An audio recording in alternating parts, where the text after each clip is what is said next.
ये देखिए हम लोग 2023 के जितना भी 2 नंबर वाला सवाल पूछा हुआ हम लोग एक एक करके देख रहे हैं। तो चलिए देखिए पहला सवाल कर रहा है कि यूक्लिड के विभाजन एल्गोरिथम का प्रयोग करके 365 और 12 450 का मसा ज्ञात करना है। तो देखिए हम लोग कैसे ज्ञात करेंगे। देखिए हम लोग सोल्यूशन डायरेक्ट लिख रहे हैं। देखिए कैसे करना है आपको 2 नंबर में सवाल। पहले लिखना है सोल्यूशन, हल लिखेंगे। लिख दीजिएगा अकॉर्डिंग टू यूक्लिड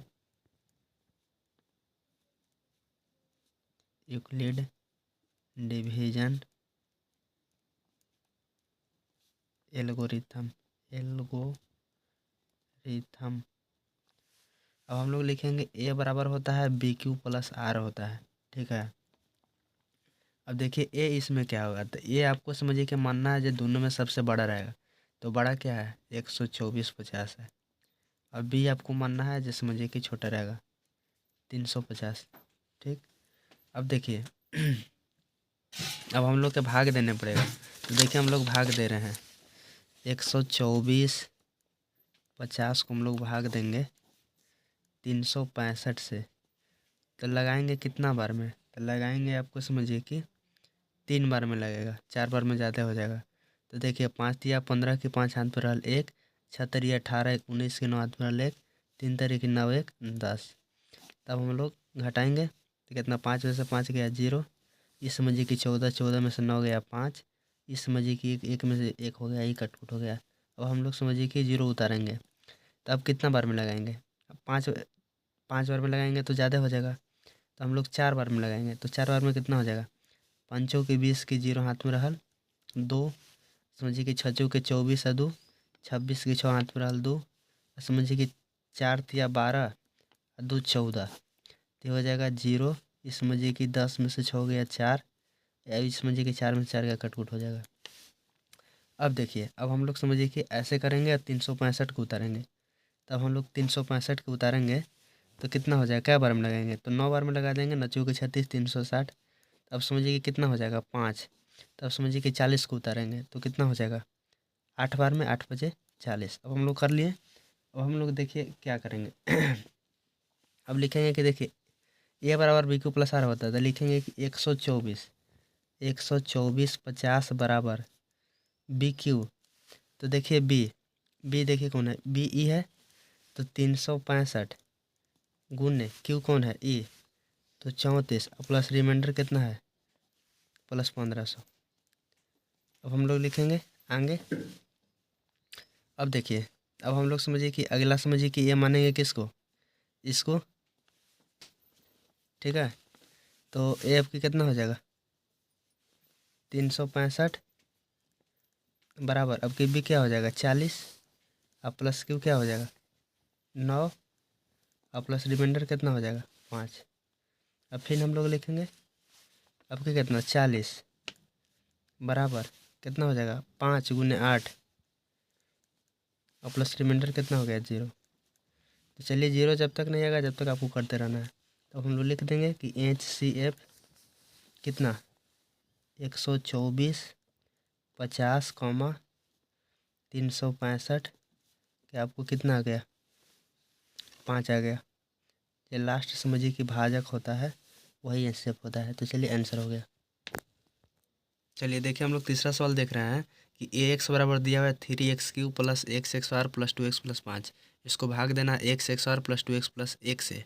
तो चलिए देखिए दिया हुआ है, इसको भाग देना है आपको समझिए कि 3XXR और प्लस XXR प्लस 2x को आपको भाग देना है XXR प्लस 2x प्लस 1 से।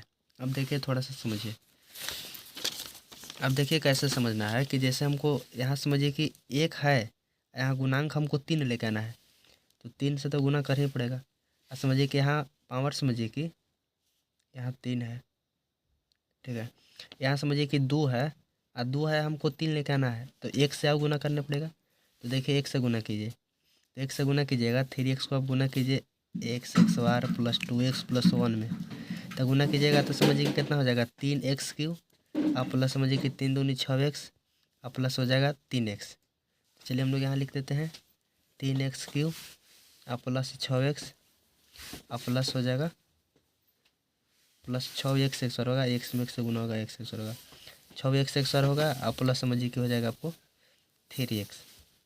अब हम लोग हटाएंगे तो ये माइनस हो जाएगा, ये माइनस हो जाएगा, ये माइनस हो जाएगा, तो कैंसिल हो जाएगा। तो समझिए कि प्लस x और माइनस 6x तो माइनस 5x हो जाएगा। ये हो जाएगा प्लस 2x माइनस 3x तो माइनस x हो जाएगा और प्लस हम लोग 5 उतार देते हैं।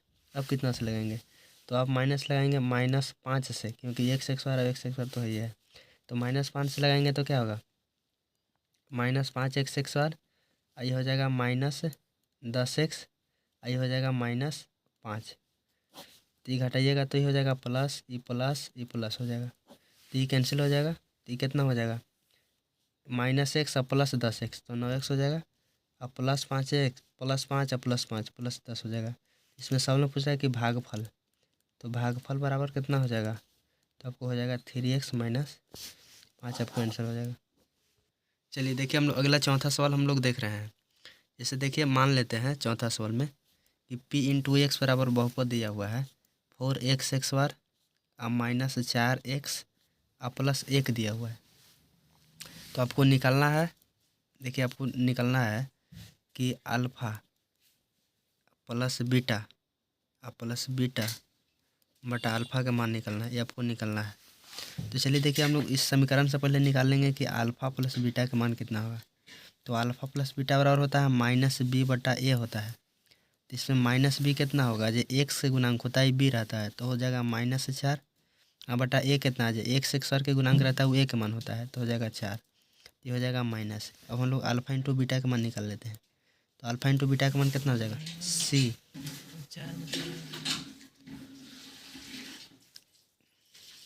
अल्फ़ा इंटू बीटा का मान कितना होगा, अल्फ़ा इंटू बीटा का मान होगा c/a, तो c कितना है 1/a का मान कितना है 4, ठीक है। अच्छा देखिए -b, तो a को तो समझिए कि फार्मूला में -b लिखा हुआ है, a को समझिए कि खुद माइनस दिले है, तो माइनस माइनस क्या हो जाएगा पॉजिटिव हो जाएगा, ठीक है। ये समझिए कि अल्फ़ा इंटू बीटा c/a, तो c का मान 1 है, a का मान 4 है। तो चलिए आपको निकालना है अल्फ़ा बटा बीटा और प्लस बीटा बटा अल्फ़ा के निकालना है। इसको एलसीएम लीजिएगा तो कितना हो जाएगा अल्फ़ा इंटू बीटा हो जाएगा, तो बीटा से बीटा कैंसिल हो जाएगा, तो अल्फ़ा में अल्फ़ा से गुना होगा तो अल्फ़ा XOR हो जाएगा और प्लस आपकी अल्फ़ा से अल्फ़ा कैंसिल हो जाएगा, तो बीटा में बीटा से गुना होगा तो बीटा XOR हो जाएगा, ठीक है। इसको देखिए अब तोड़ दीजिए जैसे कि अल्फ़ा प्लस बीटा के होल XOR और -2 अल्फ़ा बीटा हो जाएगा, ठीक है। अब बटा समझिए कि अल्फ़ा इंटू बीटा, तब देखिए हम लोग अल्फ़ा प्लस बीटा का मान निकाल चुके हैं कि 1, तो ये समझिए कि 1 के XOR हो जाएगा और -2 गुने अल्फ़ा इंटू बीटा का मान कितना होता है c/a, तो c कितना है ये 1/4 अब बटा अल्फ़ा इंटू बीटा कितना है 1/4, तब इसको हम लोग कैलकुलेशन कर देंगे तो कितना हो जाएगा 1 2 बार में कट जाएगा, तो 1 - 1/2 और बटा 1/4 हो जाएगा, तो ये हो जाएगा 2 2 में से गया 1/2, ऐसे समझिए कि 4 ऊपर चल जाएगा 1 नीचे आ जाएगा, तो ये हो जाएगा 2 बार में कट जाएगा 2 हो जाएगा, ठीक है। चलिए देखिए हम लोग पाँचवा सवाल हम लोग देख रहे हैं। इससे कह रहा है कि द्विघात बहुपद 4y(x)² - 4y + 1 के शून्य का ज्ञात करना है तथा शून्यांकों और गुणांकों के बीच संबंधों को स्थापित करना है। तो चलिए देखिए हम लोग ऐसा अपनेंगे, द्विघात बहुपद दिया हुआ है, यहाँ सोल्यूशन लिख देना है आपको 4y(x)² - 4y + 1। देखिए शून्य का निकलना है तो आपको 0 करने पड़ेगा, तो हम लोग देखिए इसको तोड़ेंगे 4y(x)² -2y में और -2y में और +1 है बराबर 0 है। अब हम लोग 2y कॉमन लेंगे, तो 2y कॉमन लेंगे तो 2y बचेगा और -1 बचेगा। अब यहाँ समझिए कि आपको -1 कॉमन लेना पड़ेगा, तो -2y और -1 बराबर 0। तो हम लोग लिखेंगे 2y ये -1 और लिखेंगे 2y - 1 बराबर 0। अब देखिए 2y - 1 बराबर 0 होगा, ये भी 2y - 1 बराबर 0 होगा, तो 2y बराबर कितना हो जाएगा -1 उधर जाएगा तो प्लस हो जाएगा, तो y बराबर कितना हो जाएगा 1/2 हो जाएगा। ऐसे 2y बराबर कितना हो जाएगा 1 हो जाएगा, इसलिए y बराबर कितना हो जाएगा 1/2 हो गया। तो हम लोग मान लेते हैं कि अल्फ़ा का मान 1/2 आया और बीटा का मान कितना आया 1/2 आया। तो अब देखिए जैसे अब कह रहा है कि सत्यता को जांच करना है, वेरीफाई करना है। तो वेरीफाई देखिए हम लोग कैसे करेंगे। तो देखिए हम लोग अल्फ़ा प्लस बीटा के जोड़ के देख रहे हैं। तो अल्फ़ा प्लस बीटा जोड़िएगा तो 1/2 और प्लस 1/2, तो एलसीएम लीजिएगा तो समझिए कि कितना आएगा 2। तो 1 + 1 कितना हो जाएगा 2/2, मतलब 1 आ गया। तो अब बताइए कि 1 आ गया तो समझिए कि हम लोग अगर फार्मूला से निकालेंगे तो alpha plus beta minus B, तो माइनस बी, तो पहले से समझिए कि एगो माइनस है, एगो फार्मूला माइनस है, तो कितना हो जाएगा +4 हो जाएगा बटा ए, तो 4/4 1 होगा, तो बिल्कुल सही है। अब हम लोग अगला लिखेंगे, पुनः समझिए कि अल्फ़ा इंटू बीटा, तो अल्फ़ा इंटू बीटा, तो अल्फ़ा का मान कितना है 1/2 और बीटा का मान कितना है 1/2, तो ये कितना हो जाएगा 1/4। तो अब हम लोग देख लेते हैं कि c/a के बराबर है कि नहीं। तो अल्फ़ा इंटू बीटा क्या हो जाएगा c, तो c कितना है 1/c, 1 है, और बटा ए कितना है 4 है, तो बिल्कुल सही है। तो ये सत्यापित हो गया।